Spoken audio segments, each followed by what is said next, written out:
Do you think too much money was paid for the water buyback with Eastern Australia Agriculture? Well, look, what I've done this morning is I've written to the Auditor-General of the Australian National Audit Office to ask him to review all water purchases from 2008 onward to make sure that the community can continue to have confidence in the Murray-Darling Basin Plan. The reality is, for the first time in our nation's history, we've been able to achieve consensus between the basin states and the Commonwealth in the management of this river system. I'm proud to say I took the politics out of it and brought leadership. I put my hand across the aisle. Tony Burke took my hand. We now have the science settled.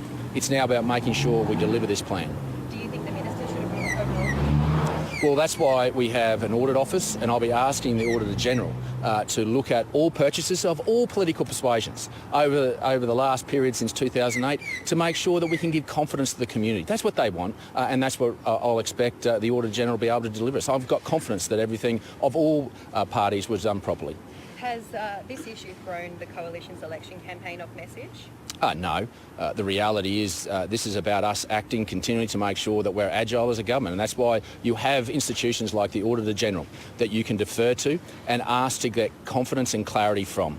That's what we're doing today to make sure that the actions of all governments, of all political persuasions since 2008 have done the right thing, and I'm confident that in reality that will come through. What about a Royal Commission if you support a Royal Commission? Well, I don't see any evidence to support a Royal Commission. The reality is we've got the science settled for the first time. And even the Australian Greens supported the science by not putting a disallowance motion for the Northern Basin Review on the 21st of September.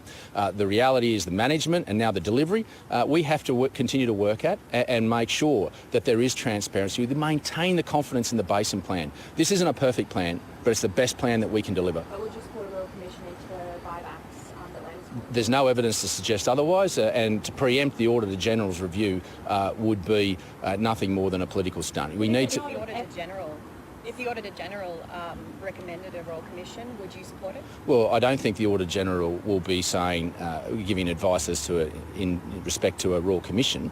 He'll be looking at whether everything was done within the confines of the legislation, and if that's done, there is no need. But we shouldn't be afraid to get an Auditor-General, and that's why we have these processes rather than rushing to a Royal Commission every time we look sideways. Why wasn't an open tender used for the process? Well, those are issues the Auditor-General will go through. That's why we have this institution, to make sure that we can give confidence to the Australian public that the actions of our departments and ministers is above board. And we're confident that they have been of all political persuasions. You mentioned not enough evidence for a Royal Commission, but I mean, isn't there enough evidence in the fact that obviously this generated a lot of public interest? There's obviously evidence in that there are multinational companies that are benefiting from this money, links to the Cayman Islands. Is that not enough evidence? Well, that's why we have an Auditor-General. That's why I have the institution of the Auditor-General to be able to go and to investigate that and give confidence. That's why we have the structure of public servants in terms of how we've structured it to give that confidence. We're doing the right thing. There was a question to Barnaby Joyce about why didn't you at the time ask questions about, the beneficiaries of this money. If you were in his position at the time, do you think you would have asked those questions? Oh, well, that's something the Auditor-General will work through. I'm not privy to what circumstances at any point of any minister of any political persuasion. The reality is I want to make sure there's confidence in the Murray-Darling Basin Plan. I've worked damn hard to get it here. I've lived for the Murray-Darling Basin Plan for the last 16 months. I want to make sure that there continues to be confidence in it, and that's why I'm asking the Auditor-General to review those purchases. Would you have approved the buyback if you were the minister at the time? Oh, that's a hypothetical no one could answer.